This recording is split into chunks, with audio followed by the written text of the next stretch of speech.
Hello दोस्तों, एक बार फिर स्वागत है आपका हिस्ट्री कवरी पर, जहां हम बात करते हैं इतिहास की। इतिहास में बहुत सारी चर्चा हमने प्राचीन भारत की कर ली है और अब हम यहाँ पे पहुंच चुके हैं। कहाँ पे? पीछे देख पा रहे होंगे आप, मौर्य वंश की हम यहाँ पे बात करने वाले हैं।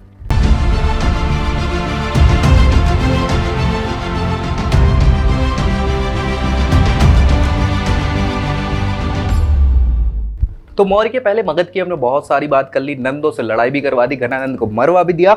और घनानंद के बाद अब सत्ता पे, सिंहासन पे कौन आरूढ़ हो गया? चंद्रगुप्त मौर्य। चंद्रगुप्त मौर्य जो व्यक्ति विशेष हैं, चंद्रगुप्त मौर्य, और इन्हीं के कारण मौर्य वंश कहा जाता है बहुत ही शक्तिशाली। क्यों कहा जाता है, क्या हुआ, इन सारी चीजों को हम अभी डिटेल में डिस्कस करने वाले हैं। तो सबसे पहले दो तीन चीजें हैं जिसपे हमें डिस्कस करना है। सबसे पहले ये जो शब्द है मौर्य वाला, ये मौर्य शब्द पे भी बहुत सारे विद्वानों का मतभेद है। ठीक है, तो क्या है मतभेद, क्या सारी चीजें हैं, उन पे हम अभी डिस्कस कर लेते हैं। देखिए यार, मैंने आपको बताया था इससे पिछले वाली वीडियो में, जब हम नंद वंश पे बात कर रहे थे, तो नंद वंश का जो संस्थापक हुआ करता था, जिसका नाम था महापद्म नंद, है ना। महापद्म नंद एक राट की उपाधि वाला, उग्र सेन वाला, मतलब बहुत बड़ी सेना के बावजूद ये बहुत ही पराक्रमी व्यक्ति था, जैसे दूसरा परशुराम भी कहा जाता था। मैंने आपको बताया था कि उसी समय पिप्पलवन जगह का नाम है, पिप्पल वन ये जगह का नाम है, कि वहां पे जो लोग रहते थे उनको मौर्य कहा जाता था। क्या कहा जाता था? मौर्य।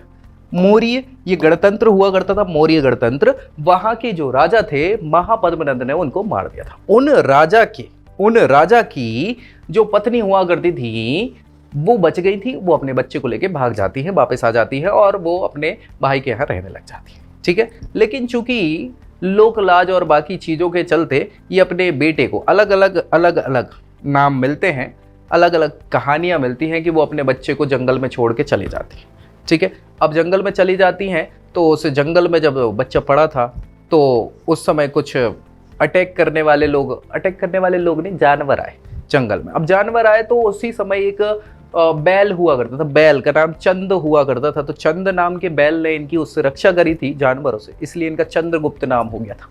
ठीक है, कुछ तो ये नाम मिलता है। लेकिन आगे हम बात करते हैं मौर्य की। सो जब मौर्य वंश से ये लोग गए, तो मौर्य इसलिए कहा जाता है, कुछ लोग मानते हैं कि मौर्य मोर पालने वाले लोग हुआ करते थे। कौन? मोर पालने वाले लोग। मोर को पालने के कारण इन्हें मौर्य कहा जाता था।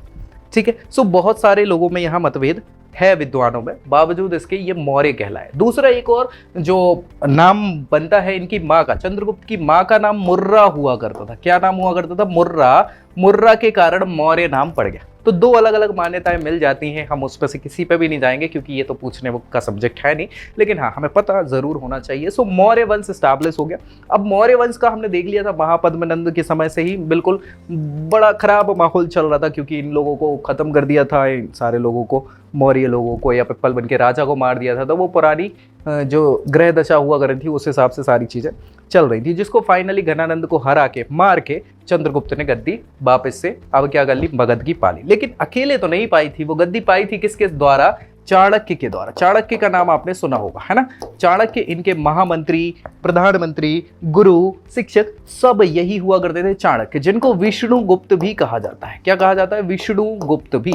और ये कुटिल हुआ करते थे, कुटिल वंश के हुआ करते थे ये। उस समय के ये गोत्र वंश वगैरह ये चलते थे, तो कुटिल वंश के कारण इनको कौटिल्य नाम मिला था। क्या मिला था? कौटिल्य। और ये बहुत ही बड़े राजनीतिज्ञ हुआ करते हैं। क्या हुआ करते हैं? राजनीतिज्ञ हुआ करते हैं। इसी के कारण इनने एक राजनीतिक पुस्तक का भी गठन किया है, इनने संकलन किया है, जिसका नाम है अर्थशास्त्र। क्या नाम है? अर्थशास्त्र। अर्थशास्त्र बहुत ही इंपॉर्टेंट राजनीतिक पुस्तक है। कई बार इसका क्वेश्चन पूछ लिया जाता है कि ये अर्थशास्त्र क्या है। सो अर्थशास्त्र राजनीति का ग्रंथ है, जिसमें राजनीति कैसे क्या करनी चाहिए सारी चीज। विष्णुगुप्त या चाणक्य ने कुछ राजा के कर्तव्यों को या बाकी व्यक्तियों के कर्तव्य को चाणक्य नीति के तौर पर भी संकलित किया हुआ है। वो भी इसी के अंदर का पोर्शन है, जिसमें सारे कर्तव्य और हर कुछ बताया गया है कि राजा कैसा होना चाहिए, उसको प्रजा के लिए क्या क्या करना चाहिए, किस प्रकार की सारी चीजें राजनीतिक रूप से इस अर्थशास्त्र में संकलित है। हालांकि इस अर्थशास्त्र की बात करें तो इसका जो स्वरूप है, पुराना स्वरूप, जो प्रमुख स्वरूप है, वो तो अभी तक मिलता नहीं है, बचा नहीं है। कुछ कुछ जो अलग अलग उससे रिलेटेड ग्रंथ हैं जिसमें उनको रेफरेंस के तौर पे उनके तथ्यों को लिया गया था, उनको मिला के अभी अर्थशास्त्र मिल जाता है और बहुत कम मात्रा में वो मिलता है। संस्कृत का ये ग्रंथ है अर्थशास्त्र। ठीक है, चलिए देख लेते हैं चंद्रगुप्त मौर्य के बारे में। चंद्रगुप्त मौर्य की पिछली तो हम थोड़ी चर्चा कर ही चुके हैं कि कैसे उनका मिलन हुआ चाणक्य से, चाणक्य के द्वारा वो कैसे घनानंद को हरा पाते हैं और ये गद्दी स्टैब्लिश कर लेते हैं। अब इसके बाद हम इनके प्रशासन और बाकी चीजों पर डिस्कस करें तो 323 ईस्वी में ये शासक बन जाते हैं। 25 सालों का शासन किया, ज्यादा कोई शासन किया नहीं है और ये बहुत इंपॉर्टेंट चीज है अपने आप में। क्यों है, क्या है, इस पे हम डिस्कस करेंगे अभी। ठीक है, मौर्य वंश के एस्टैब्लिशमेंट किसके द्वारा हुआ? चंद्रगुप्त मौर्य के द्वारा, कौटिल्य द्वारा रचित और रुद्रदामन के जूनागढ़ अभिलेख। जूनागढ़ जो है वो गुजरात में पड़ता है और बहुत इंपॉर्टेंट जगह है। रुद्रदामन शक शासक हुआ करता था, अच्छा शक शासक था, इस पर भी हम डिस्कस करेंगे, अभी आगे बढ़ेंगे। तो उसके जूनागढ़ अभिलेख से चंद्रगुप्त मौर्य के बारे में बहुत सारी जानकारी मिलती है। क्यों मिलती है? ये जूनागढ़ में क्या है कि एक सुदर्शन झील है, सुदर्शन झील बनवाई थी चंद्रगुप्त मौर्य के राज्यपाल ने। ठीक है, वो उसमें नाम लिखा है कि चंद्रगुप्त मौर्य के राज्यपाल ये। तो इसके कारण चंद्रगुप्त के बारे में जानकारी मिलती है। और भी विशालतम वो जो सुदर्शन झील है उसका पुनरुद्धार या जीर्णोद्धार कराया था किसने? रुद्रदामन ने। तो अच्छा शासक हुआ करता था ये। जूनागढ़, गुजरात और मालवा पे एक समय शासन किया करते थे। चलिए अब इसके बारे में बात करेंगे। 305 ईसा पूर्व, 305 ईसा पूर्व में बहुत इंपॉर्टेंट काम जो हुआ है वो क्या हुआ है? वो ये हुआ है कि हमने पिछली वीडियो में डिस्कस किया था कि भैया सिकंदर आया था भारत पे युद्ध करने या आक्रमण करने। सिकंदर जीत नहीं पाया था और जाते जाते मृत्यु के समय उसने वादा किया था। किससे वादा लिया था? किया किसने था? सेल्यूकस निकेटर ने कि भैया हम अब आपका जो बचा हुआ साम्राज्य जो आप नहीं जीत पाए, विश्व की विजय नहीं कर पाए, वो हम करेंगे। कौन करेगा? हम करेंगे। तो भैया 305 के आसपास, तब तक ये सीरिया के साम्राज्यपति हो चुके थे, राजा हुआ करते थे। इनको बाद में एक दिन सपने में सिकंदर आते हैं और सपने में सिकंदर आते हैं तो वो पूछते हैं कि काय भैया कहाँ तक पहुंचे। तो सेल्यूकस की नींद खुल जाती है और इन्हें याद आता है कि वो वादा तो हमने किया था, बात तो सही है और जो वादा किया था वो निभाना पड़ेगा। और भैया आंतरिक मतभेद तो चल ही रहे थे अपनी सीमाओं को लेके। तो 305 ईसा पूर्व में सेल्यूकस ने युद्ध कर दिया। कहाँ पे? चंद्रगुप्त के खिलाफ। चंद्रगुप्त के खिलाफ युद्ध किया, लेकिन वो ये भूल गए कि उनका जो प्रधानमंत्री है कौन? चाणक्य। वो नीति निपुण पंडित है भैया, राजनीति का प्रबल दावेदार व्यक्ति है, मतलब राजनीति उससे चलती है। सो उसने भैया ऐसे ऐसे प्रकार से तो हथकंडे बताए कि हार गए। कौन हार गए? सेल्यूकस निकेटर हार गए। और हार के बाद तो होती है संधि हुई।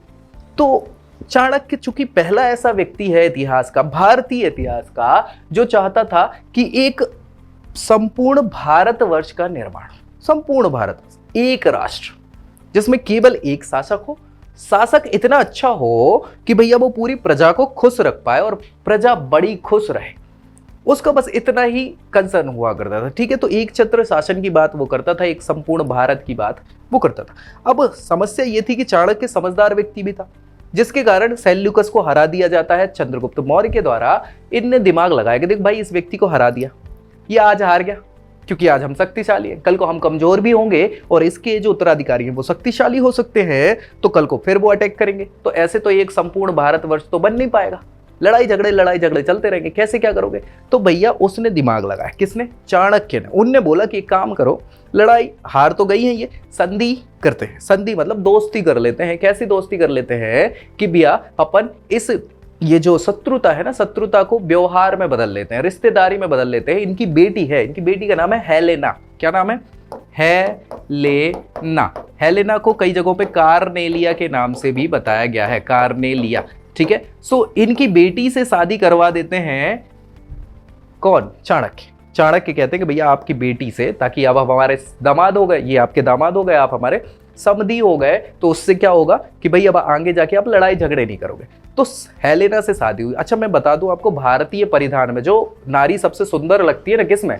जो पोशाक होती है, साड़ी। तो साड़ी की जो शुरुआत अगर भारत में कराई गई वो इन्हीं के द्वारा कराई गई, हेलेना कार्नेलिया। क्योंकि यूनान में वो प्रचलन में चल रहा था, वो लोग लवादा ओढ़ के चलते थे, तो वो साड़ी टाइप की ही चीज होती थी। तो महिलाओं का साड़ी, तब तक साड़ी नहीं चलती थी भारत में। साड़ी की जो स्थापना करवाई है या साड़ी जो प्रचलन में आया है वो हेलेना के समय से ही आ जाता है। तो इनका अपने आप में बहुत बड़ा नाम है। लेकिन ये चूंकि विदेशी हैं तो इनके द्वारा प्राप्त जो पुत्र होगा उसको शासन नहीं करने देंगे, नहीं तो समस्या हो जाएगी फिर, है कि नहीं। तो ठीक है, लेकिन दोस्ती की जगह रिश्तेदारी कर ली आपने। 500 हाथी किसको दे दिए, सेल्यूकस को दे दिया, और उनसे कहा कि भैया अब ये काबुल कांधार मकरान वाला जो प्रदेश है, अफगानिस्तान वाला, पाकिस्तान तक का तो अपना था ही, मतलब जीत लिया था, लेकिन अफगानिस्तान वाला प्रांत भी क्या है, दहेज में हमें दो।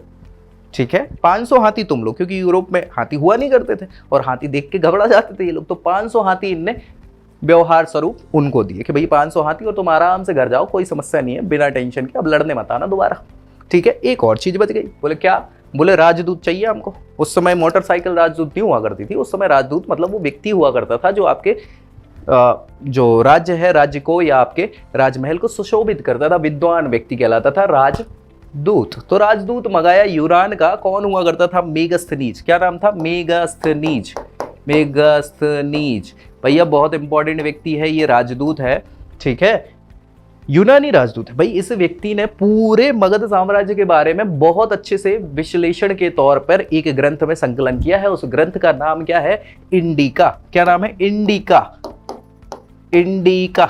ठीक है, सो इस इंडिका में अभी देखो, चाणक्य ने राजनीतिक बुक लिखी हुई है, इनने सामाजिक बुक लिखी हुई है। ठीक है, पूरी समाज का वर्णन पूरा इंडिका में बताया है कि किस प्रकार की समाज थी, कैसे क्या वहां पे शासन हो रहा था मगध में, कैसे साम्राज्य चल रहा था, हर कुछ की जानकारी आपको कहां मिलेगी, मेगास्थनीज की इंडिका में। मेगास्थनीज कौन है, राजदूत है।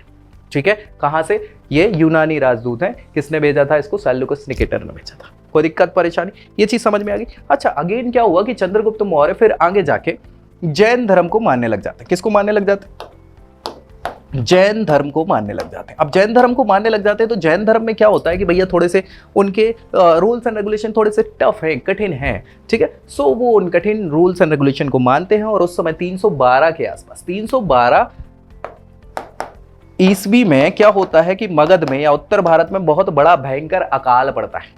उस अकाल के कारण भैया जनता परेशान थी, सब कुछ, लेकिन इनने बहुत अच्छी व्यवस्था करी, सारी व्यवस्था, प्रशासनिक व्यवस्था, चाणक्य तो थे ही भैया, है ना। सो उनने पूरी व्यवस्था करवाई अच्छे से सब कुछ। जैन धर्म को जब ये मानने लग गए तो भद्रबाहु, जो उस समय व्यक्ति विशेष हुआ करते थे, जैन धर्म के प्रमुख थे, वो भद्रबाहु के संपर्क में आके उनको जैन धर्म स्वीकार कर लेते हैं और फिर आगे जाके उनके साथ ही दक्षिण भारत चले जाते हैं।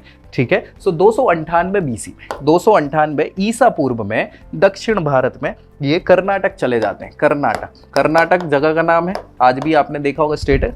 तो कर्नाटक के श्रवणबेलगोला में ये जाते हैं और वहां पे समाधि मरण, संलेखना, संलेखना मतलब संथारा कहलाती है, जिसमें क्या होता है कि धीरे धीरे त्याग करके चीजों का अपने आप को समाधि में विलीन किया जाता है, मृत्यु को प्राप्त किया जाता है। सो उसको संलेखना कहा जाता है या संथारा कहा जाता है जैन धर्म में। तो इतने धीरे धीरे पानी, खाना पाना, पानी वगैरह ये सब त्याग करके, सारी त्याग तपस्या करके, सारी चीज़ों से मोह भंग करके इनकी मृत्यु हो जाती। कब, 298 बीसी में, किसकी, चंद्रगुप्त मौर्य की। लेकिन अपने जाने से पहले ये उत्तराधिकारी नियुक्त कर चुके थे अपने बेटे को। अब भैया इन्हें शादी तो बहुत सारी करी हुई है, बहुत सारी। एक और इनकी जो पत्नी हुआ करती थी, वो प्रमुख पत्नियों में एक नाम आता है दुर्धरा।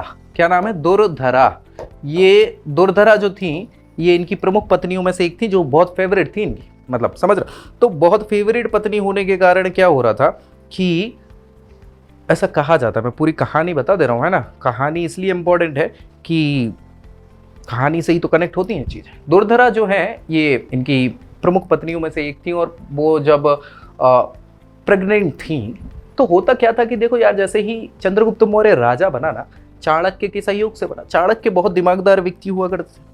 चाणक्य ने कहा कि आज के समय में राजा को सिंहासन से हटाना बहुत इजी टास्क है। क्यों है इजी टास्क, क्योंकि राजा को मार दो सॉरी, और कब्जा कर लो सिंहासन। बोले ठीक है, लेकिन राजा को मारने का सबसे सरल तरीका क्या है। तो उस समय सरल तरीका जो चल रहा था, क्योंकि राजा तो सुरक्षित ही रहता था, तो उसको आस पड़ोस के लोगों से बड़ी खतरा हुआ करता था। कैसा खतरा हुआ करता था, बोले जहर मिला दिया किसी ने खाने पीने में, तो बोले हाँ ये तो एक बड़ी समस्या है। तो चाणक्य क्या करते थे, चंद्रगुप्त मौर्य को थोड़ी थोड़ी अल्प मात्रा में जहर का सेवन करवाते थे, खुद ही करवाते थे। पता नहीं था चंद्रगुप्त को, नहीं तो भैया वही फांसी पे टंगा देते। लेकिन हाँ, अल्प अल्प मात्रा में जहर का वो सेवन, विषय का सेवन करवाते थे, ताकि अगर कोई व्यक्ति चाहे षड्यंत्र करके इनको जहर देके मारने का, तो उसमें सफल वो ना हो पाए।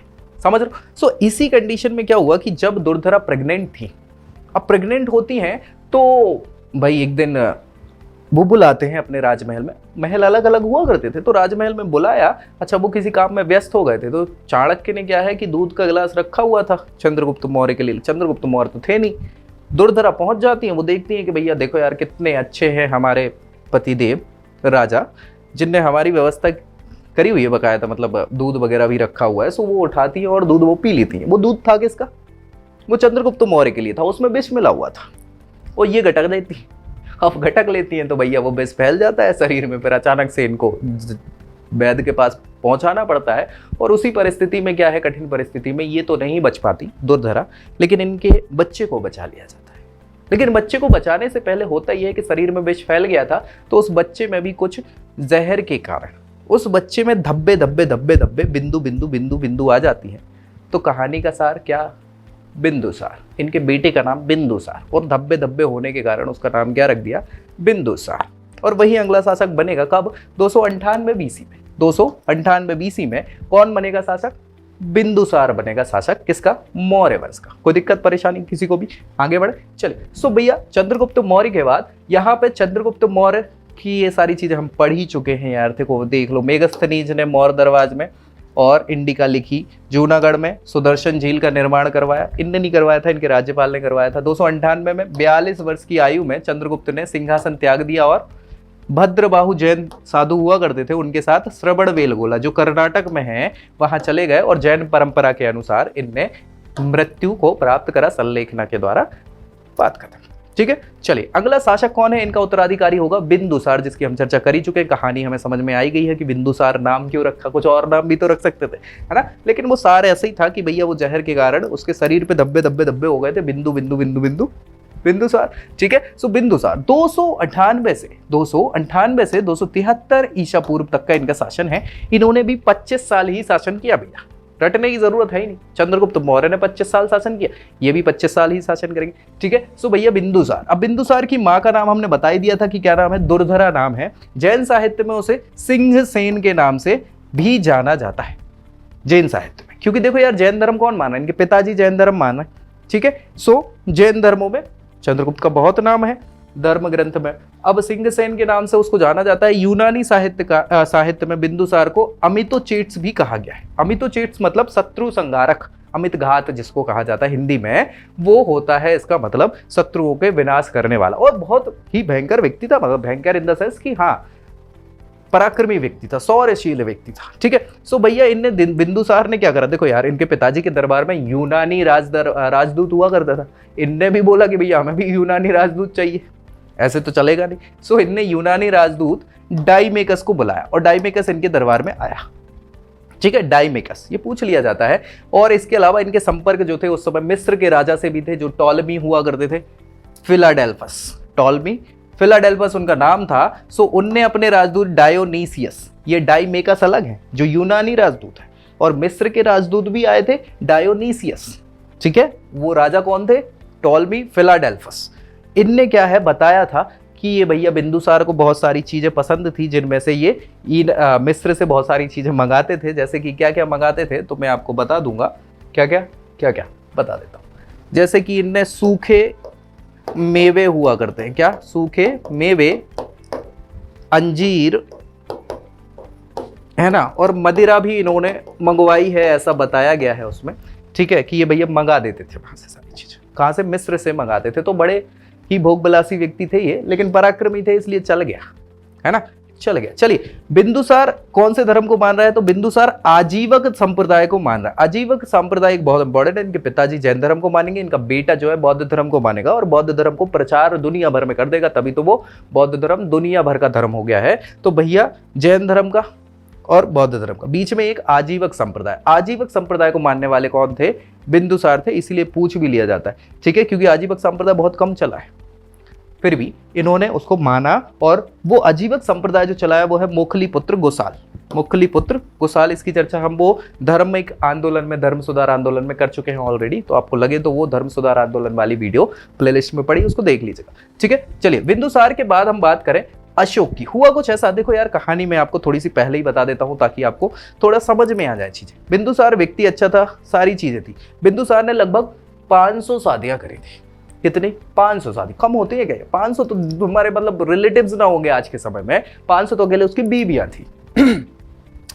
तो 500 बीवियों को क्या करेगा भाई? ठीक है, कर लें दो, अपने को क्या है। इनकी जो प्रमुख बीवी थी यानी जो लव मैरिज वाली थी, जिनको बहुत चाहते थे, वो थी सुभद्रांगी। क्या नाम था? सुभद्रांगी। ये इनकी प्रमुख पत्नी हुआ करती थी। किसकी? बिंदुसार की। इसके अलावा 499 और अलग पत्नियां हुआ करती थी। ठीक है, 499 और पत्नियां, टोटल 500 पत्नियां। होता यह था कि सबसे प्रमुख ये है सुभद्रांगी, तो बाकी की 499 इनसे क्या होंगी? चिढ़ती थी। क्या होता था? चिढ़ती थी, इसलिए लड़ाई झगड़ा होता रहता था। तो बिंदुसार चूंकि बहुत ज्यादा चाहते थे, इनने कहा कि भाई लड़ाई झगड़े में एक आध दिन कुछ दिक्कत परेशानी हो गई, किसी ने फोड़ फाड़ दिया तो समस्या हो जाएगी, इसलिए इनके लिए एक बिल्कुल नए राजमहल की व्यवस्था करवाई। सुभद्रांगी अलग शिफ्ट कर दिया, बोले वहां कोई नहीं जाएगा, पूरी सुरक्षा रहेगी, सब कुछ रहेगा, हम ही जाएंगे। ठीक है, बाकी की रानियों के लिए अलग से महल में व्यवस्था करवा दी।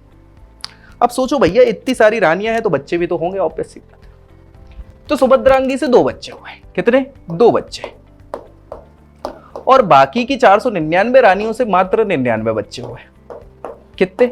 99 बच्चे। ये सारे 99 पुत्रों की बात कर रहा हूं मैं, यानी ये 101 पुत्र हैं इनके बेटे। महाभारत नहीं चल रही, बिल्कुल नहीं चल रही महाभारत, ये मौर्य वंश चल रहा है। ठीक है, सो 99 बच्चे यहाँ पे। अच्छा, इन 99 बच्चों में ही मतलब टोटल 101 बच्चे हो गए, है ना। इन टोटल 101 बच्चों में सबसे बड़ा लड़का जो है सारे 101 में, उसका नाम है सुसीम। क्या नाम है? सुसीम।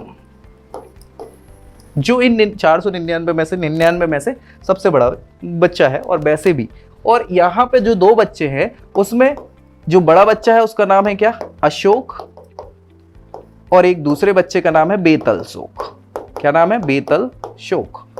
ठीक है, तो हुआ कुछ ऐसा भाई साहब, कहानी पूरी मैं बता देता हूं कि सबसे बड़ी चीज तो हमने बताया कि ये 499 रानियां एक रानी से चिढ़ती थी, तो भाई लड़ाई झगड़ा होता ही रहता था, इसके लिए अलग राजमहल बनवा दिया था, सब कुछ। अब जैसे ही बच्चे हुए, अच्छा पहली बार जब सुभद्रांगी प्रेग्नेंट हुई तो भैया बड़े खुश हुए ये, जब ये पिता बनने वाले थे। कौन कौन? बिंदुसार।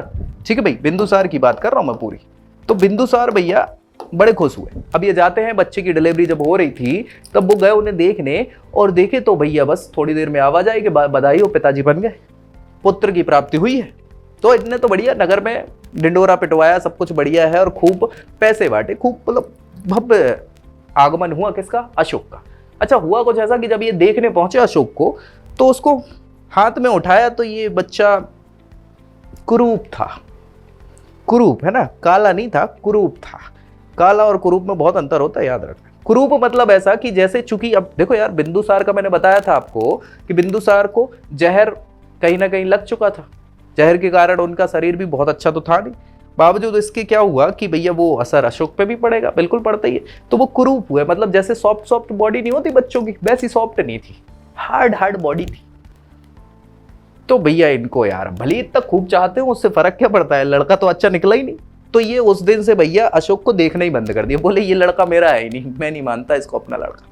ठीक है, अब ये इससे ही तो फायदा हुआ। इसी कारण ये सुसीम जो बाकी 99 बच्चों में सबसे बड़ा हुआ करता था तो वो 101 में ही सबसे बड़ा, ये बहुत प्यारा हो गया किसको? बिंदुसार को। उनने उत्तराधिकारी भी किसको नियुक्त कर दिया?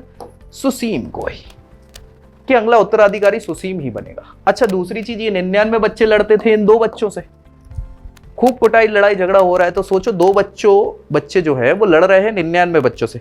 लड़ क्या रहे हैं? वो कुट ही रहे हैं, और तो कुछ है नहीं, तो बचने की कोशिश कर रहे हैं। तो डिफेंस बहुत मजबूत हो गया किसका? अशोक का, है ना। तो अशोक भैया पराक्रमी व्यक्ति निकल गया। अच्छा, सुसीम बन भी जाता शासक, सुसीम बन भी जाता शासक। हुआ कुछ ऐसा कि भैया सुसीम के समय जो प्रधानमंत्री थे वो चेंज हो गए थे। चाणक्य के बाद ऐसा अलग अलग जगहों पे अलग अलग विवरण है। कुछ लोग बोलते हैं कि उनका पोता था, और कुछ बोलते हैं अलग कोई ब्राह्मण व्यक्ति था। तो इसमें अभी हम नहीं जा रहे हैं, लेकिन हाँ, जो अगला मंत्री बना वो था राधा गुप्त। क्या नाम था? राधा गुप्त, जो विष्णुगुप्त, चाणक्य विष्णुगुप्त के नाम से प्रसिद्ध है ना, तो विष्णुगुप्त राधा गुप्त, यानी ये थे तो संबंधी, कुछ ऐसा हो सकता है, लेकिन ठीक है, राधा गुप्त मंत्री थे। अब हुआ कुछ ऐसा कि एक दिन राज्यसभा में मंत्री जी अकेले बैठे थे, उत्तराधिकारी घोषित हो चुका था। तो भैया सुसीम आए घूम फिर के, और घूम फिर के आए तो भैया देखो यार, वो क्या है, वो पंडित जी लोग क्या है ना, पूरी टकली करा के रखते हैं और पीछे एक बस वो बांधते हैं, वही सिखा। तो भैया आए ये सुसीम और आके बढ़िया उनकी टकली बजाते हुए बोलते हैं, और मंत्री जी क्या हाल है। मंत्री जी गुस्सा हो जाते हैं, ऑब्वियस सी बात है यार, एक तो बुजुर्ग व्यक्ति, ऊपर से इतने बड़े पद पे। भाई वो पद राजा के बाद वो सबसे बड़ा पद है, अभी तुम युवराज हो, अभी तुम राजा बने नहीं हो, तुम छोटे पद पे हो। भाभी हो, भाभी राजा हो, ठीक है, अलग चीज है, लेकिन अभी तुम्हें क्या है, बड़े व्यक्ति का क्या है, सम्मान करना तो आना चाहिए, इतना गुण भी नहीं है।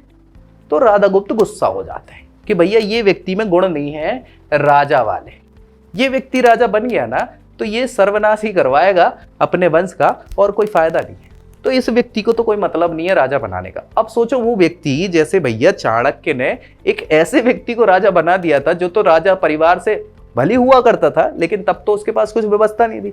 तो सोचो इनके पास तो सारी व्यवस्थाएं होने के बावजूद आपको लगता है कि ये इनको बनने देंगे? तो षड्यंत्र चालू होते हैं, षड्यंत्र चालू होते हैं। तो राधा गुप्त की दृष्टि पड़ती है किस पे? अशोक पे। अशोक पे पड़ती है। कैसे पड़ती है, क्या पड़ती है, वो मैं बता देता हूं। देखो भाई क्या हुआ कि जब इतना बड़ा साम्राज्य मगध का हो चुका था, मैंने आपको बताया है ना कि भाई मगध बहुत ही बड़ा और शक्तिशाली साम्राज्य हो चुका था, ठीक है। सो उस समय तक ये पूरा मगध हुआ करता था, ये पूरा मगध, ठीक है, मगध साम्राज्य। अब मगध साम्राज्य की राजधानी पाटलिपुत्र है, ठीक है। बावजूद इसके क्या हुआ कि ये अवंती वाले पोर्शन, शुरुआत में अवंती जो महाजनपद है या अवंती राज्य उस समय का हुआ करता था, इस समय इनको चक्र कहा जाता था राज्यों को, ठीक है। सो अवंती का राज्यपाल हुआ करता था कौन? अशोक। अब चूंकि ये अफगानिस्तान के पास पड़ने वाला जो तक्षशिला है, वो तक्षशिला में हमेशा क्या गांधार क्षेत्र कहलाता था उस समय का।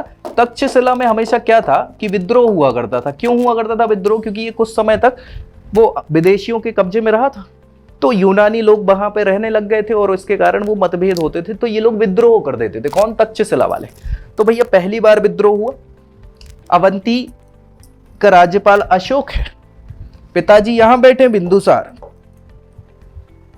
और जो उत्तर भारत का इधर ऊपर जो कौशल औशल वाला क्षेत्र है उसका सुशीम राज्यपाल है, ठीक है। सो पिताजी को वैसे ही अशोक पसंद तो था नहीं। पिताजी ने कहा एक काम करते हैं, एक तीर से दो निशाने। कैसे? अशोक को बोलो कि भैया वो विद्रोह दबाने जाए कहां? तक्षशिला। अब वो विद्रोह दबाने जाएगा, या तो विद्रोह दबा देगा तो फायदा, नहीं तो खुद दब जाएगा तो फायदा। भाई ये चला जाएगा तो भी अपना कोई लॉस तो है नहीं, पिताजी पसंद तो करते नहीं। तो भैया अशोक को भैया संदेशा भिजवा दिया। अशोक पहुंचते तक्षशिला। अशोक के पास छोटी सी सेना थी और ज्यादा कुछ ऐसा था नहीं उनके पास, शस्त्रागार वगैरह ऐसे कुछ शस्त्र बहुत थे नहीं। खबर मिली तो पहुंच गए। अब इनका सेनापति जो छोटी टुकड़ी का अशोक का सेनापति है, वो उन्होंने बोला कि यार देखो महाराज एक बात कहें, बुरा ना मानो तो अशोक ने कहा कि भैया बोल दो, और क्या मना करेंगे, तो ऐसा तो है नहीं तुम बताओगे नहीं, बोलो बोलो। तो उसने कहा देखो महाराज हमें ऐसा लगता है कि आपके पिताजी जो है आपको चाहते नहीं है। बोले क्यों लगता है ऐसा? बोले देखो वो इतना बड़ा विद्रोह दबाना है, अच्छे अच्छे किसी से नहीं, अगर उनको लगता तो वो सुशीम को भेजते, आपको भेजा है, क्योंकि वो विद्रोह सुशीम तो नहीं दबा पाएगा, और हमें लगता नहीं है कि हमारे इन संसाधनों में हम भी दबा पाएंगे। क्यों? क्योंकि हमारे पास ना हथियार है ना ज्यादा सेना है, अब क्या करेंगे बताओ। और पिताजी ने कोई एक्स्ट्रा मदद तो भेजी नहीं है। आपके पिताजी आपसे प्यार नहीं करते, मतलब आप नहीं चाहते कि हो सकता है कि कल को इसमें ही मृत्यु आपकी हो जाए तो उन्हें तो फायदा ही होगा। तो अशोक कहता है कि यार अब जो है सो है, कर तो कुछ सकते नहीं है, लेकिन हाँ अगर ऊपर वाला अपने साथ होगा तो सब हो जाएगा। अब ये भैया जाते हैं तक्षशिला, और जाते जाते इन्हें बीच में कहीं से अस्त्रों की प्राप्ति होती है, जमीन से प्रकट हो जाते हैं बहुत सारे अस्त्र शस्त्र, और ये दबा देते हैं तक्षशिला का विद्रोह। ऐसी खबर जब राधा गुप्त को पता चलती है तो उनके अदम्य शौर्य और पराक्रम को देख के वो भैया मोहित हो जाते हैं कि यार ये व्यक्ति तो सही में काम का व्यक्ति है, कोई कम संसाधनों में भी उसने काम कर दिया। तो भैया तब से राधा गुप्त कहीं ना कहीं एक प्रकार से दृष्टि तो एटलीस्ट हो गई कि अशोक भी बन सकता है शासक। अब वो सपोर्ट करेंगे। फिर कुछ समय पश्चात मतलब 273 बीसी के आसपास, ईसवी बोलेंगे हम इधर हिंदी में, 273 ईसवी के आसपास बिंदुसार की हो गई तबीयत खराब, और ऐसी तबीयत खराब हो गई कि भाई साहब वो अब बिल्कुल मरणासन्न अवस्था में है। तो मरणासन्न अवस्था के समय फिर से दोबारा क्या हुआ, तक्षशिला में विद्रोह हो गया, क्योंकि ये तो वापस अवंती लौट आए थे, है ना। तो अब तक्षशिला में पहुंचे, और फिर अब पिताजी को लगा कि हम मरने वाले हैं, तो उत्तराधिकारी हमने सुसीम को घोषित कर ही दिया है, तो सुसीम को बुलाओ, राज उसका अभिषेक करवाओ, और जो तक्षशिला का विद्रोह है वो दबाने के लिए किसको पहुंचा दो? अशोक को फिर से पहुंचा दो। राधा गुप्त ने कहा भैया ये समय अच्छा है नहीं, क्योंकि राजा मरने वाला है, और मैं नहीं चाहता कि राजा कौन बने अगला? सुसीम। तो ऐसी कंडीशन में उनने फिर षड्यंत्र रचा। किसने? राधा गुप्त ने। उनने क्या करा, पत्र दिया किसको? अशोक को। उनने बोला कि पिताजी जाने वाले हैं, जल्दी आ जाओ भाई। तो अशोक पहुंच गया जल्दी। अब पिताजी मरणासन्न अवस्था में पड़े हैं, आए और पिताजी के पास पहुंचे। पिताजी प्रणाम। पिताजी देख के गुस्सा हो गए कि भैया तुम्हें इधर इधर कर क्या रहा हो तुम, यार ये बताओ सबसे पहले तो। हैं, तुम समझ में नहीं आती क्या? हमने तो तुम्हें वहां जाने को बोला था, तुम इधर क्या कर रहे हो? तो राधा गुप्त सपोर्ट करते कि नहीं नहीं महाराज, क्या है कि वो यहीं आ रहा था, रास्ते में ही था, उसको पत्र मिला तो खबर आपकी सुन के कि आप बीमार हैं, तो पहले आपसे मिलने आया कि भाई कल को हो ना हो, अगर आप चले गए तो फिर मिल नहीं पाएंगे, तो भैया आपसे मिलने आया और फिर चला जाएगा। बोले सुसीम आया कि नहीं आया? बोले नहीं नहीं, उसको पत्र भिजवाया, अभी आने वाला होगा और जो वो समय पड़ेगा। तो बिंदुसार भी समझ गए कि भैया ये कुछ तो दाल में काला है। उनने कहा देखो भैया, जो भी कुछ है, ये व्यक्ति राजा तो नहीं बनेगा अशोक। उनने खूब मनाया। उनने कहा देखो यार, राधा गुप्त ने, बोले महाराज देखो क्या है कि अभी तो है नहीं और आपकी कंडीशन लग नहीं रही कि ज्यादा जी पाओगे, तो ऐसी कंडीशन में जब तक सुसीम नहीं आ रहा तब तक राज सिंहासन अपन इनके नाम कर देते हैं, अशोक के नाम, और फिर जैसे ही वो आएगा तो अपन करवा लेंगे, एक्सचेंज हो जाएगा। बोले अच्छा वाह, मतलब मैं तो पागल बैठा हूँ ना इधर, मेरे को समझ में आती नहीं है राजनीति। अशोक समझ गया कि ये पिताजी मेरे को क्या है कि राजा तो नहीं बनने देंगे, कुछ हो जाए। अच्छा देखो, एक चीज याद रखना कि राजा कोई भी व्यक्ति हो सकता है, लेकिन वो राजा लगता कब है, उसके कुछ चीजें होती हैं जिसके कारण वो राजा कहलाता है। एक तो राज मुकुट होता है जिसके पास हो वो राजा, और दूसरा एक राजदंड होता है। एक दंड आपने देखा होगा, मूवीज में देखा होगा, एक डंडा पकड़े रहते हैं, वो राजदंड कहलाता है, जो न्याय का प्रतीक होता है। ठीक है, सो वही चीज अब पिताजी तो लेटे थे, बगल में रखी थी, अशोक ने उठाया और ताज खुद ही पहन लिया, दंड उठा लिया और बोलते पापा। तो पापा को छोटा सा माइनर सा अटैक आता है और पापा ने पड़ जाता है, टै बोल जाते हैं। अब भैया राजा तो बन गई है, लेकिन सुसीम भी भैया कम व्यक्ति तो है नहीं। सुसीम को पिताजी उत्तराधिकारी बना चुके थे और सुसीम वहां था। जैसी खबर मिली कि पिताजी गए और राज सिंहासन पे कब्जा किसने कर लिया? अशोक ने। अब क्या, अब वो आएगा लड़ने, ऑब्वियस सी बात है। और भैया ये युद्ध हुआ इसमें फिर एक दिमाग किसने लगाया? राधा गुप्त, जो नहीं चाहते थे सुसीम को राजा बनाना, तो भैया उनने फिर यहां सपोर्ट दिया। कैसे सपोर्ट दिया? देखो भाई, पश्चिम से आएगा वो सुसीम और ये है आपकी राजधानी। ठीक है, तो उस समय मूवीज वगैरह में अगर आपने रामायण देखी हो, तो जब आपने रामायण में युद्ध हो रहा होता है तो वो बोलते हैं कि आप पूर्व द्वार की साइड लड़ेंगे, पश्चिम द्वार की साइड आप लड़ेंगे, उत्तर द्वार में मैं देख लूंगा, दक्षिण में कोई नहीं देखेगा। समझते हैं क्या होता है? ठीक है, तो ऐसे ही था। इनके भी 64 अलग अलग द्वार मिले हैं पाटलिपुत्र में प्रवेश के। ठीक है, तो उसमें से आने की संभावना जो थी वो थी पश्चिम द्वार में, कि सुसीम आएगा, पश्चिमी द्वार से पहले एंटर करेगा और अगर सामने ही तुम दिख जाओगे तो तुम्हें फोड़ डालेगा। तो यहां क्या करते हैं, उसको गुस्सा काबू करना है, तो मैं स्वयं जाता हूं वहां पे इनका स्वागत करने। किसका? राधा गुप्त पहुंच जाते हैं वहां पे। ठीक है, राधा गुप्त पहुंचे, भैया सुसीम आया। उनने पूछा कि यार मंत्री जी ये बताओ कहाँ है वो व्यक्ति जिसने सिंहासन छीन लिया? पिताजी ने साफ तौर पे बोल चुका था क्या कि अगला राजा मैं बनूंगा, तो उस व्यक्ति की हिम्मत कहाँ हुई, मैं नहीं छोड़ने वाला, कहाँ है बताओ। तो उनको शांत किया कि बेटा वो सब ठीक है, बढ़िया है, वो तो मैं तुम्हारा। अब जैसे आपने नायक मूवी देखी होगी, नायक मूवी में वो नहीं रहते, परेश रावल रहते हैं, जब वो भैया उनके साथ रहता है और फिर बाद में अनिल कपूर के साथ रहता है, तो बोले मैं तो बीच का कर्मचारी हूँ, मुझे क्या, जो ऑर्डर देंगे वैसे ही काम होगा। तो ये भी बताते हैं कि साहब मैं तो क्या है कि मंत्री हूँ, राजा जो बोलेगा वही करना पड़ेगा। अभी राजा कौन है? अशोक है, उसने मुझे यहाँ भेज दिया तो मैं आ गया आपके स्वागत के लिए, बाकी मुझे नहीं पता। हाँ वो ये है कि वो हो सकता है कि वो उत्तरी द्वार पे हो, आपकी प्रतीक्षा कर रहा हूँ। तो भैया ये गुस्सा में फिर यहां से मुड़ के उत्तरी द्वार जाते हैं, जबकि वो उत्तरी द्वार पे नहीं था, उत्तरी द्वार की जगह वो था पूर्वी द्वार पे। उत्तरी द्वार में मात्र इनने क्या किया कि यहां से वो आएगा, मान लो यहां इनने एक हाथी बनाया, इस हाथी पे बिठा दिया किसको? एक पुतला टाइप का रख दिया जो लगे अशोक जैसा, और इसके पीछे सेना खड़ी कर दी। यहां एक बहुत बड़ा गड्ढा करवाया, उस गड्ढे में आपने लकड़ियां जलवा के आग लगवा दी और इसको पैक करवा दिया ताकि समझ में ना आए। अब जैसे ही बड़ी दूर से सुसीम देखता है कि ये तो अशोक ही है, दूर से ज्यादा समझ में भी नहीं आता वैसे, तो भैया वो गुस्से में जाता है और बिना देखे गड्ढे में घुस जाता है, प्राणांत। बिना लड़ाई के युद्ध जीत जाते हैं कौन? अशोक। ऐसा सपोर्ट किया किसने? राधा गुप्त ने। तो फाइनली अब भैया ऐसी बात नहीं है कि इधर ही खत्म हो गई हो चीजें, नहीं। अभी क्या होगा? अभी 98 भाई और बचे हैं ना।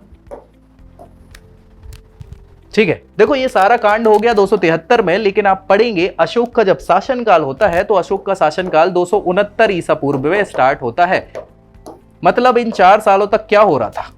बीन के बचे 4 सालों में कर क्या रहा है अशोक?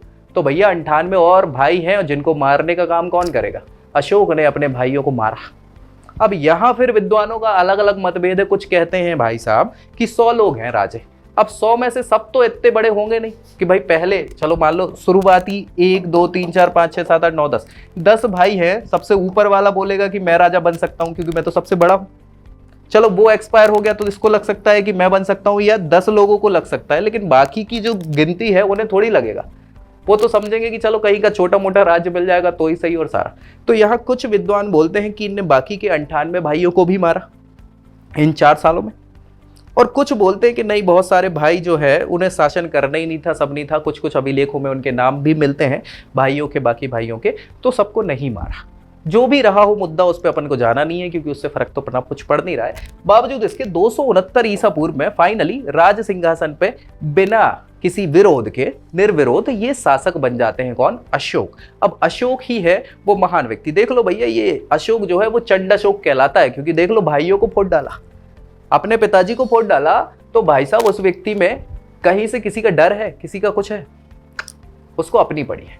तो शुरुआत में यही चंड अशोक था, जो बाद में धर्म अशोक हो जाएगा। धर्म अशोक मतलब लड़ाई झगड़ा त्याग देगा।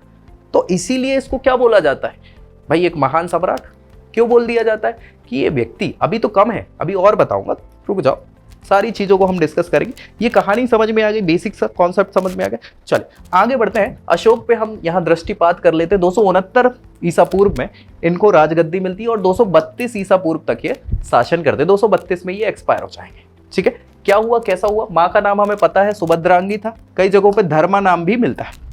ठीक है, बौद्ध ग्रंथों में ही मिलता है। ठीक है, पिता बिंदुसार के शासनकाल में तक्षशिला और उज्जैन, उज्जैन मतलब अवंती का राज्यपाल, जिसको उपराजा कहा जाता है, ठीक है, था, ये हमें पता है, अभी हमने डिस्कस किया। पहली पत्नी थी देवी, या कई जगहों पे श्रीदेवी आता है। श्रीदेवी मैं आपको बता दूं, ये वो एक्ट्रेस जो रही है बॉलीवुड की, वो नहीं है। ये विदिशा का नाम आपने मध्य प्रदेश में सुना होगा, सांची का नाम उसके पास में पड़ता है 10 किलोमीटर। सो विदिशा की एक बहुत बड़े बिजनेसमैन, उस समय श्रेष्ठी कहलाते थे। बिजनेसमैन को श्रेष्ठी कहा जाता है। क्या कहा जाता है? श्रेष्ठी। ठीक है, सो बहुत बड़े श्रेष्ठी हुआ करते थे। उनकी बेटी थी श्रीदेवी, जिनसे शादी करी अशोक ने। ठीक है, और उनसे हुए बच्चे, जिसका नाम है महेंद्र, और बच्ची जिसका नाम है संघमित्रा। ये दोनों बच्चों को बाद में जब ये बौद्ध धर्म अपना लेते हैं तो श्रीलंका में भेजते हैं प्रचार प्रसार करने के लिए, अपने ही बेटे बेटी। ठीक है, जो कहाँ के थे? विदिशा के थे, मध्य प्रदेश के थे। ठीक है, सो बहुत बड़ा संबंध है, क्योंकि उज्जैन के आसपास के ये प्रांतपति रहे हैं, राज्यपाल रहे हैं, अपने आप में बहुत बड़ी बात हो जाती है। चलिए, दूसरी पत्नी एक कारूबाकी हुआ करती थी इनकी, कारूबाकी। कारूबाकी का अभिलेख मिल जाता है ना।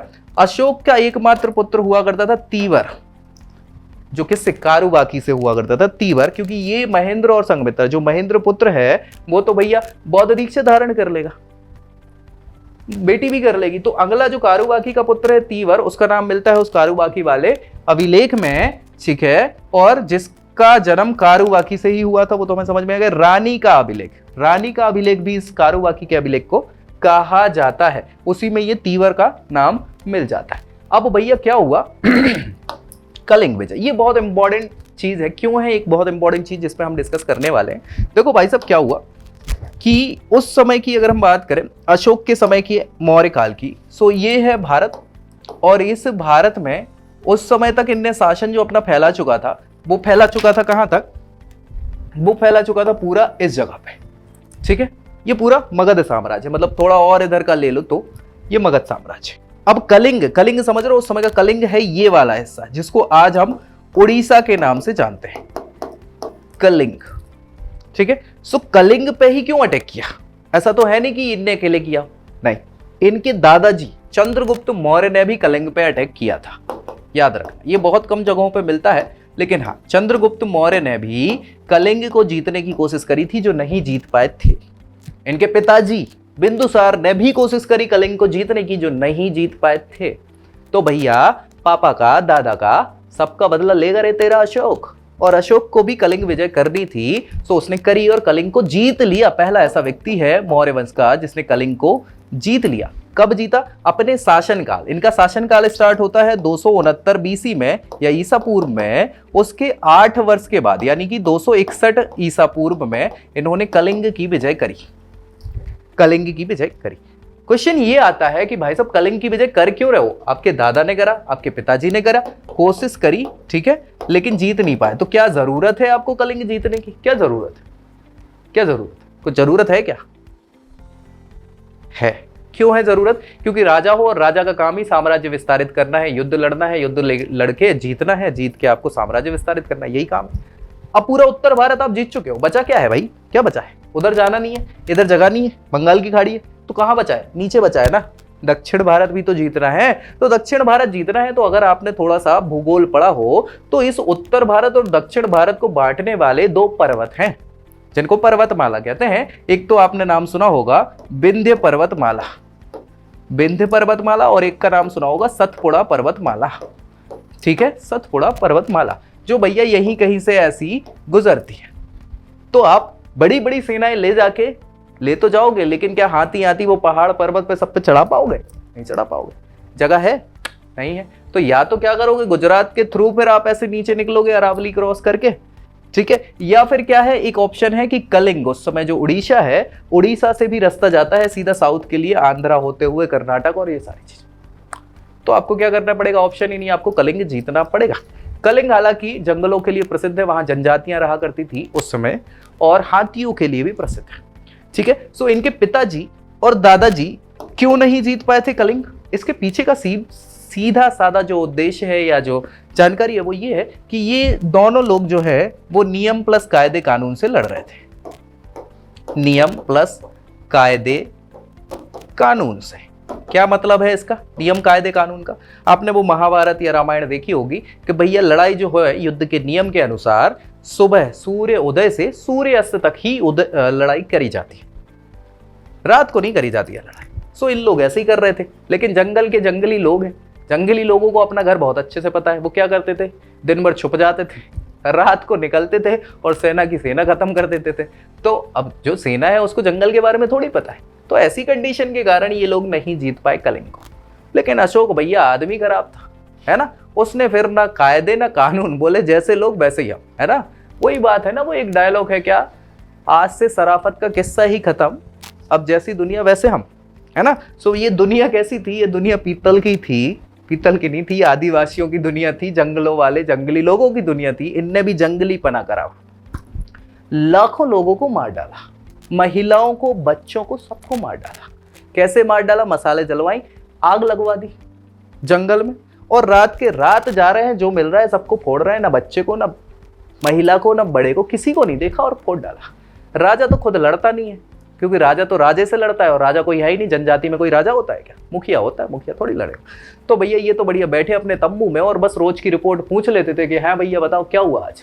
सुनने का महाराज आज अपने बहुत सारे लोग खत्म हो गए, लेकिन है हमने भी उनके बहुत सारे लोग फोड़ डाले। ठीक है, आज की रिपोर्ट क्या है?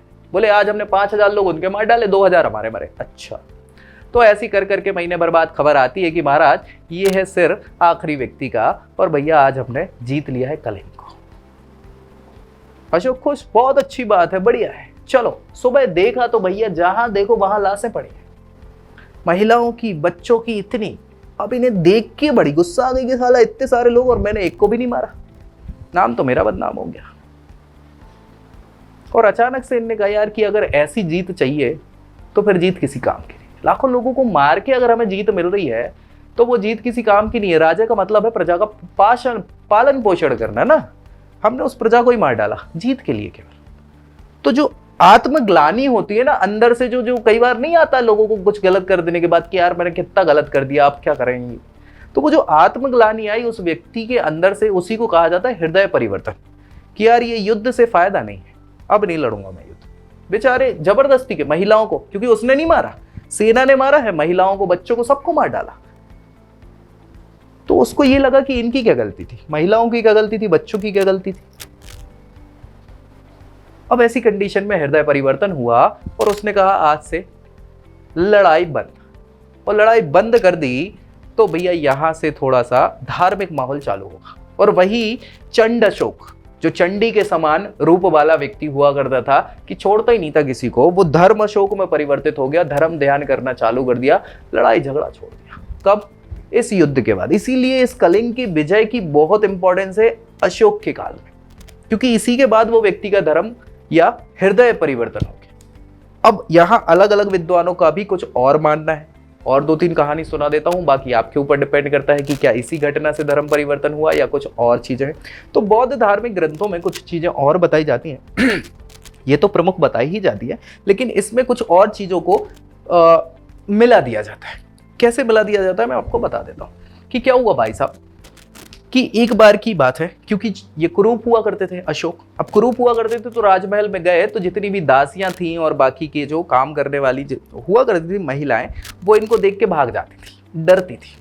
अब एक दिन ये भैया मदहोशी की हालत में होंगे, मतलब इनने कहीं ना कहीं कुछ नशा पत्ती करके रखी होगी, और ये पहुंचते हैं राजमहल में। राजमहल में पहुंचते हैं तो वो महिलाएं जो दासी हैं वो मुंह बना के निकल जाती हैं कि है कैसा लग रहा है आदमी। अब गुस्सा आ जाती है इनको, सैनिकों को बुलाते हैं कि भैया एक काम करो, इधर आओ, जितनी दासियां हैं ना सबको बुलाओ। सबको बुलाया, उन्होंने कहा इनके जितने वस्त्र अस्त्र है ना सब लेके आओ। लेके आया, सबको इन सबसे बांध दो। लगभग 48 दासियां थी जिनको उन्हीं वस्त्रों से बांधा और जिंदा जला दिया। अब सोचो आपने, जब ये काम खुद वही करवा रहा है और फिर आप कहोगे कि कलिंग में महिलाएं मर गई जो उसने खुद नहीं मरवाई हैं, उसका बुरा लगेगा उस व्यक्ति को? मुझे नहीं लगता। ठीक है, और दूसरी चीज हुआ कुछ ऐसा कि क्या परिवर्तन के कारण रहे, एक दिन ये खाना खा के टहल रहे थे। कहाँ टहल रहे थे? बालकनी में ही टहलते हैं मतलब। तो टहल रहे थे तो एक छोटा सा बच्चा फैंसी ड्रेस कंपटीशन से लौट के आ रहा था। अब आप कहोगे महाराज का झूठ बता रहा हो, फैंसी ड्रेस कंपटीशन थोड़ी होता है। हाँ ठीक है, वो एक ड्रेस पहन के आ रहा था, योगी की, साधु की, इस टाइप की ड्रेस पहने था। छोटा सा बच्चा, 6-7 साल का बच्चा था। अब वो देख के उन्होंने बोला कि यार ये ऐसा कैसे हो सकता है, 7 साल का बच्चा। वो बुलवाया कि भाई बुलाना इस व्यक्ति को, कौन है ये बच्चा, कैसा क्या है। ये बैठे राजमहल में आए, वो बच्चा आया, उससे पूछा कि बालक कौन है आप, मतलब बताइए अपने बारे में, परिचय दीजिए। तो वो बच्चा जो 7 साल का बच्चा है, वो बच्चा हिचका नहीं, उसने अपना परिचय दिया। उसने अपना परिचय दिया कि मेरा नाम निग्रोध है और मैं सुसीम का पुत्र हूं। इन्होंने कहा क्या? बोले सुसीम का पुत्र हूं। अब सुसीम नाम हमें सुना सा लग रहा है, नहीं लग रहा? सुसीम कौन है? सुसीम यहां देख रहे होंगे आप, मैंने आपको बताया था अब भी, ये सुसीम जो उत्तराधिकारी हुआ कर रहा था, जिसको मरवा दिया, उसकी जगह बैठे। उसका बेटा है 7 साल का, और वो फैंसी ड्रेस नहीं, वो एक साधु के वेश में आया था, 7 साल का बच्चा। अच्छा ठीक है भैया, बैठे अपने सिंहासन पे क्या खड़े खड़े टहलते हुए बात चल रही थी।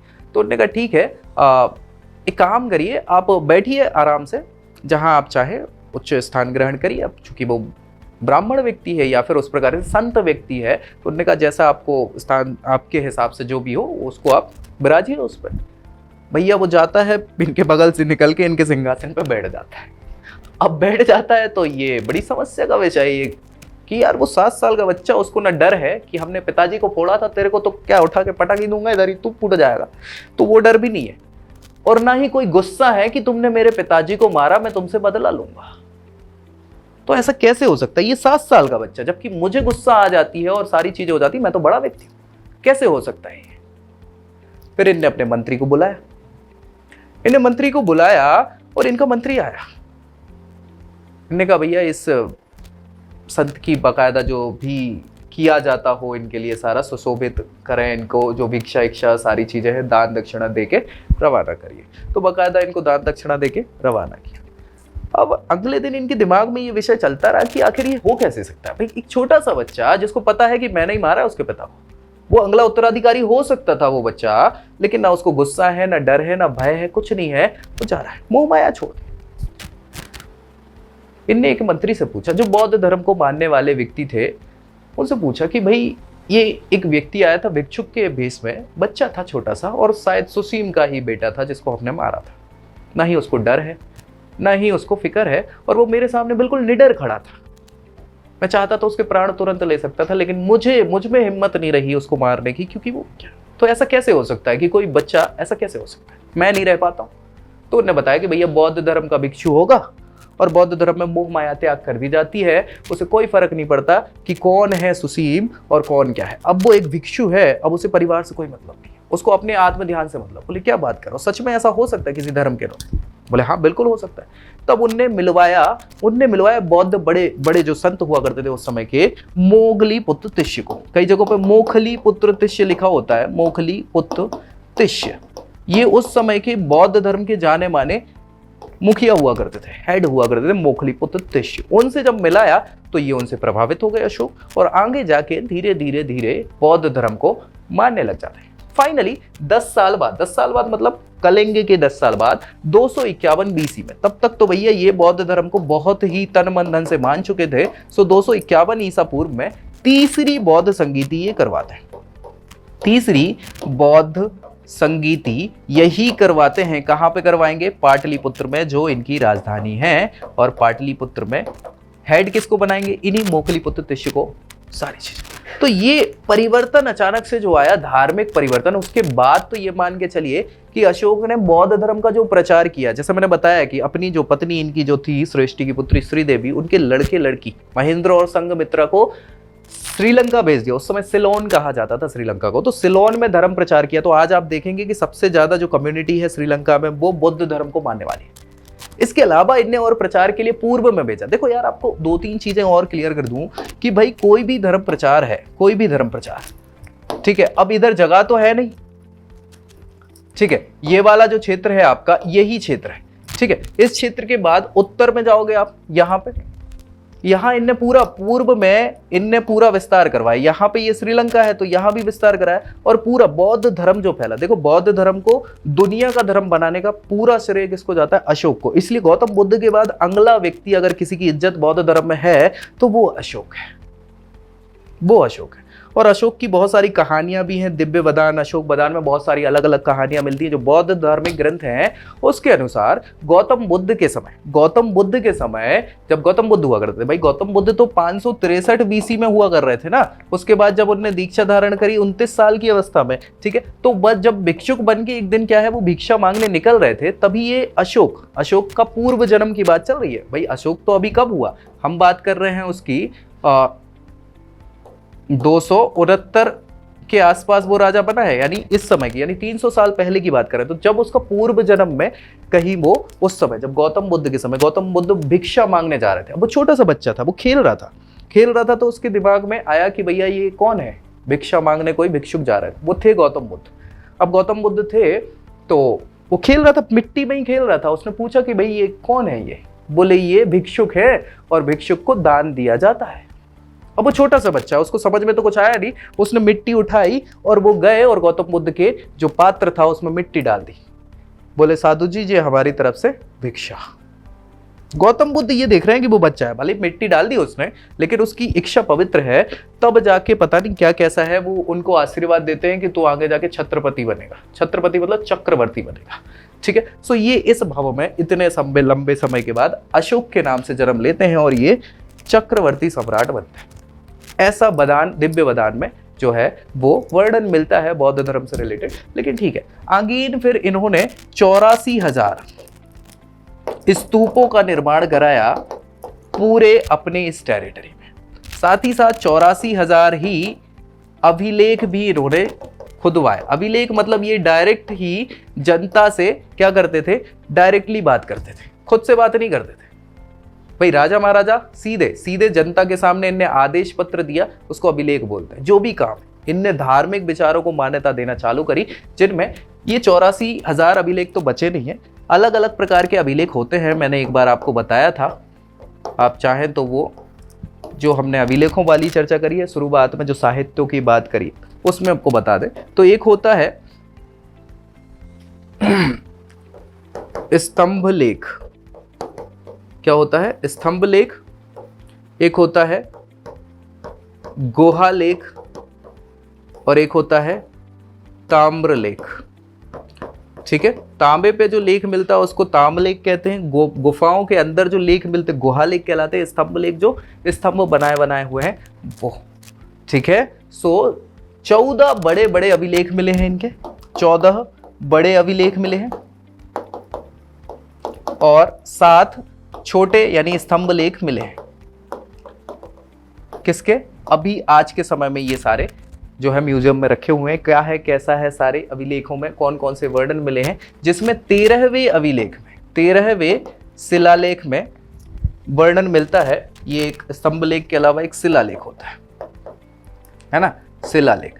तो 13वें शिलालेख में वर्णन मिलता है कलिंग विजय के बारे में। उसमें ही सारी चीजें लिखी हैं, धर्म परिवर्तन और हर कुछ इधर बताया हुआ है हर प्रकार से। इसके अलावा खारवेल जो बाद में कलिंग के राजा बनते हैं, सो खारवेल की हाथी गुफा अभिलेख में भी पूरा वर्णन कलिंग युद्ध का मिल जाता है। ठीक है, सो ये पूरा का पूरा जीवन रहा अशोक का। इसके बाद जब बौद्ध धर्म में इतने ज्यादा रम जाते हैं कि ये धीरे धीरे राजा रहते हुए भी ये दान दक्षिणा करने लग गए। आखिरी समय में 232 ईस्वी में इनके पास अपना कहने को कुछ नहीं था। लास्ट टाइम भी वैद्य जी, इनको तबीयत खराब थी तो एक आंवला देते हैं, आधा आंवला इनको देते हैं कि भैया आप ये आंवला सेवन करें आपकी औषधि के रूप में। सो ये आधा आंवला भी वो बौद्ध संघ को दान कर देते हैं, तो बौद्ध संघ के लोग उसका रस निकाल के पी लेते हैं थोड़ा थोड़ा। ठीक है, तो ऐसा हुआ कि आखिर समय तक इनने सारी जायदाद अपनी दान कर दी। फिर बाद में फिर उत्तराधिकारी आएंगे, दशरथ इनके उत्तराधिकारी रहते हैं। दशरथ के बाद अलग अलग सारे राजे रहेंगे, लेकिन फाइनली हम बात कर रहे हैं 185 ईसा पूर्व की। 185 ईसा पूर्व आखिरी शासक जो बौद्ध धर्म का रहता है, माफी चाहूंगा, जो मौर्य वंश का रहेगा अंतिम शासक, मौर्य वंश का अंतिम शासक, वो कौन होगा? वो रहेगा बृहदत्त। बृहद्रथ अंतिम शासक होता है मौर्य वंश का, जिसको उसका सेनापति, अगेन फिर वही चीजें हो रही हैं जो होनी ही थी, सेनापति जिसका नाम है पुष्यमित्र शुंग। क्या नाम है? पुष्यमित्र शुंग मार देता है, बृहदत्त की हत्या कर देता है, और हत्या करने के बाद ये शासक बनेगा और वहां से स्टार्ट हो जाएगा 185 ईसा पूर्व में शुंग राजवंश। ठीक है, सो शुंग वंश हम पढ़ेंगे, शुंग वंश, कण्व वंश, 2 ही बचे हैं। यहाँ तक सारी जानकारी, कुछ कुछ चीजें जो हैं उस समय की समाज और क्या मौर्य प्रशासनिक व्यवस्था, इसको हम अलग वीडियो में बना देंगे ताकि ये लंबी ना हो। ठीक है, तो मिलते हैं नेक्स्ट वीडियो में, तब तक के लिए जय Hind. I hope you like this video. For more such videos, keep watching our channel And do not forget to like, share and subscribe.